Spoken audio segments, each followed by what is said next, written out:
Dammit, this is Rabbi Sol Solomon with a Rabbinical reflection for the week of January 15th, 2012. At the time of this writing, Mitt Romney is the front-runner in the race for Republican presidential candidate. This is exciting because 3 weeks ago, Newt Gingrich was the front-runner in the race. 3 weeks before that, it was Rick Perry, and before that, it was Herman Cain, the schvartze. Before that, it was Michelle Bachmann, the cuckoo-head, and before that, I think it was Danny Bonaduce, and Ted Bundy, and Jayne Mansfield, and the guy who punches himself in the head outside Caribou Coffee. I think Spongebob was in there somewhere too. And who knows, in 3 more weeks, we might have another non-Rom in the red state sweepstakes. Not that I'm complaining. The longer Republicans can't figure out what they want, the less time they'll have to mount a conservative, Christian-based attack on the White House. Not that I love Obama so much, but gewalt.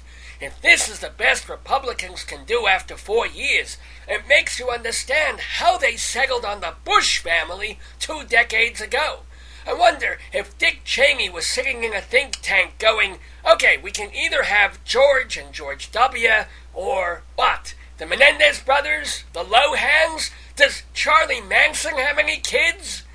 Seriously, in politics, what rises to the top is either debris, like Sarah Palin, or an oil slick like Perry and Romney.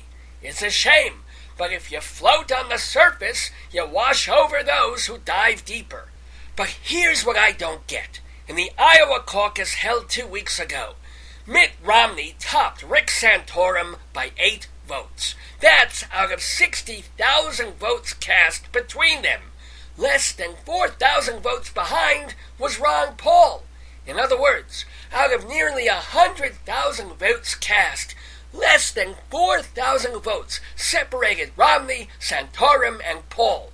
And yet, a day later, Mitt Romney was all but coronated as the runaway winner. Now, let me be clear.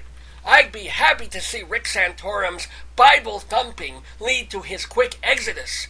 And I don't trust Ron Paul, who never met an embryo he didn't like or a homosexual he did. But how did a statistical tie and a virtual three-way, and not the good kind of virtual three-way you see on RedTube, how did this dead heat immediately become a landslide win for mighty Mitt?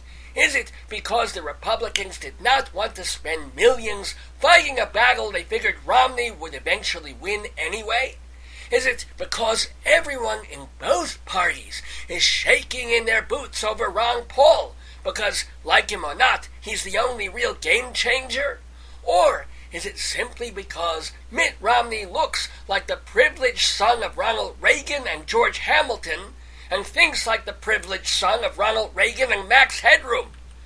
Barring an economic collapse between now and November, Barack Obama has a strong shot at another 4 years. So, maybe the real story of the GOP is, look, we run Romney now, go easy on the war chest so we can bring the big guns out in 2016.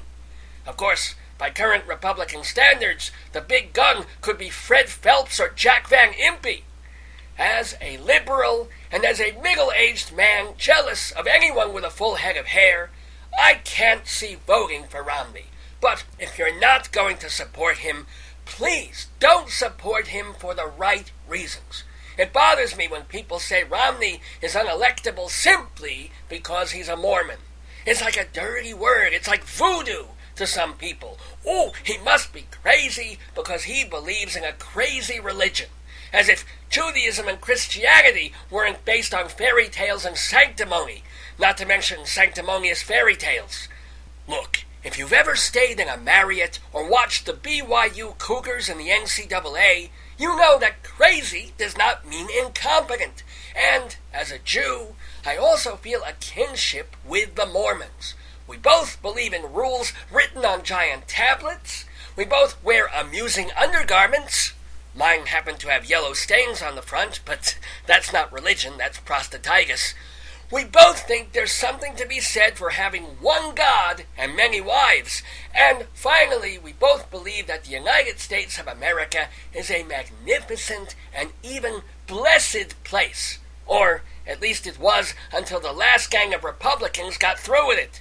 So, if the 2012 GOP candidate for president is indeed going to be Mitt Romney, I wish him a clean, fair, exciting, and losing battle.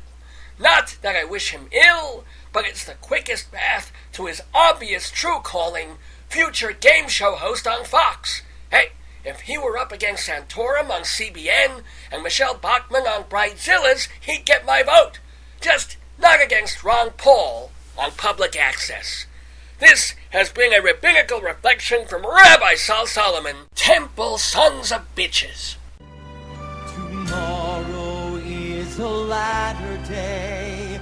Tomorrow is a latter day.